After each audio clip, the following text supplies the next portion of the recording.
بسم اللہ الرحمن الرحیم والصلاة والسلام علی رسولہ الکریم وعلی آلہ واصحابہ اجمعین۔ ناظرین و سامعین، سلسلہ شریعت اسلامیہ میں طریقت کے سلسلوں میں سے کسی سلسلے میں مرید ہونا یہ ایک مستحب عمل ہے، اور اس کا مقصد یہ ہے کہ بندہ جس سلسلہ طریقت میں مرید ہو رہا ہے اس سلسلے کے بزرگوں سے برکت حاصل کرنا، تبرک حاصل کرنا۔ لیکن اس مقصد کے حصول کے لیے آپ جس پیر کے مرید ہو رہے ہیں اس پیر میں چند شرائط کا ہونا ضروری ہے۔ اگر اس پیر میں جس کا آپ مرید ہونے جا رہے ہیں ان چند شرائط میں سے کوئی ایک شرط بھی نہ پائی گئی تو آپ کا مقصد وہ حل نہیں ہوگا۔ تو یہ جو پیر میں جن شرائط کا ہونا ضروری ہے وہ میں آپ کے سامنے مختصر وقت میں عرض کرتا ہوں۔ اعلی حضرت مجدد دین و ملت الشاہ امام احمد رضا خان فاضل بریلوی قدس سرہ العزیز آپ نے ان چند شرائط کا ذکر فرمایا فتاوی رضویہ شریف کی جلد نمبر 21 صفحہ نمبر 491 اور 92 پر۔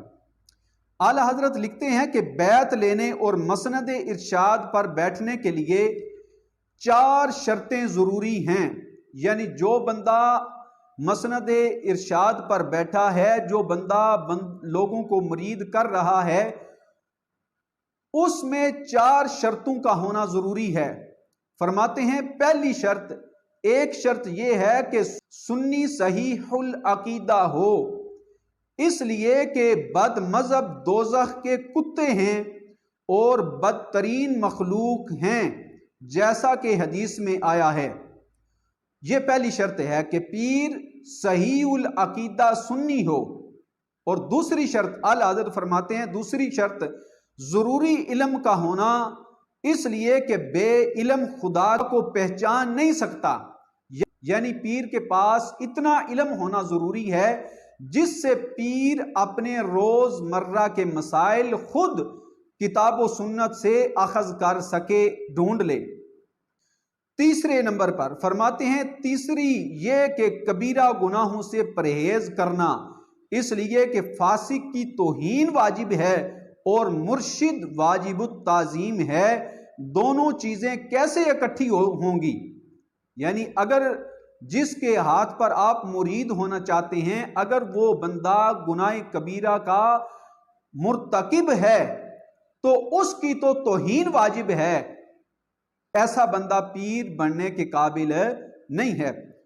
فرماتے ہیں چوتھی، اجازت صحیح متصل ہو، یعنی وہ پیر جس کا آپ مرید ہونے جا رہے ہیں وہ جس سلسلے کا دعویٰ کرتا ہے، جس سلسلے میں لوگوں کو مرید کرتا ہے، اس سلسلے میں اس کی سند، بیعت کی سند جو ہے وہ متصل ہو۔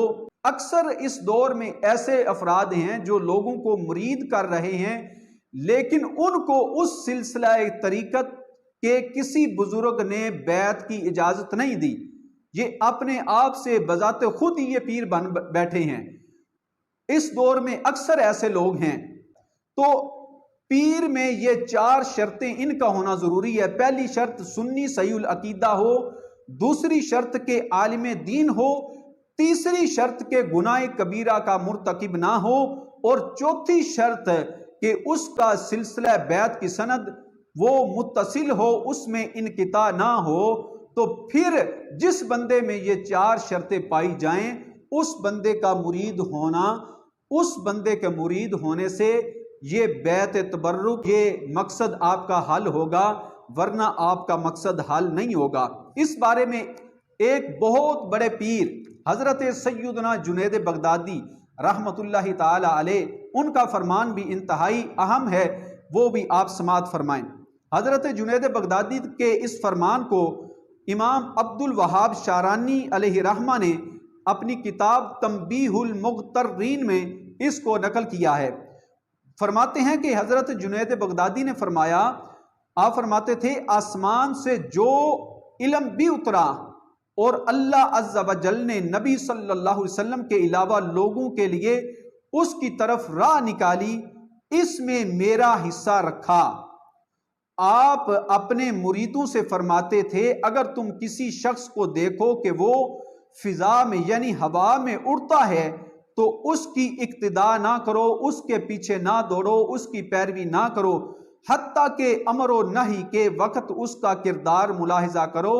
اگر تم دیکھو کہ اللہ عز و جل کے تمام فرمودات پر عمل پیرا ہوتا ہے اور تمام ممنوعات سے اجتناب کرتا ہے تو اس پر اعتقاد رکھو، یعنی اس بندے کو اپنا مرشد اور رہنما تصور کرو، ایسے بندے کے پیچھے دوڑو، ایسے بندے کا مرید ہونا چاہیے اور اس کی اقتداء کرو۔ اور اگر تم دیکھو کہ وہ احکام خداوندی میں خلل ڈالتا ہے اور ممنوعات سے اجتناب نہیں کرتا تو اس سے بچو۔ تو یہ اللہ کے ایک بہت بڑے ولی حضرت جنید بغدادی، آپ نے اس بات کو واضح فرمایا کہ جو اللہ تعالیٰ کے احکامات کی پابندی کرتا ہے اور ممنوعات سے اپنے آپ کو بچاتا ہے، ایسے بندے کی پیروی کرو، اس کو اپنا پیر بناؤ، اس کو اپنا مرشد بناؤ۔ جو بندہ فرمودات پر عمل نہیں کرتا اور ممنوعات سے نہیں بچتا تو ایسے بندے کو ہرگز اپنا پیر مرشد نہ بناؤ۔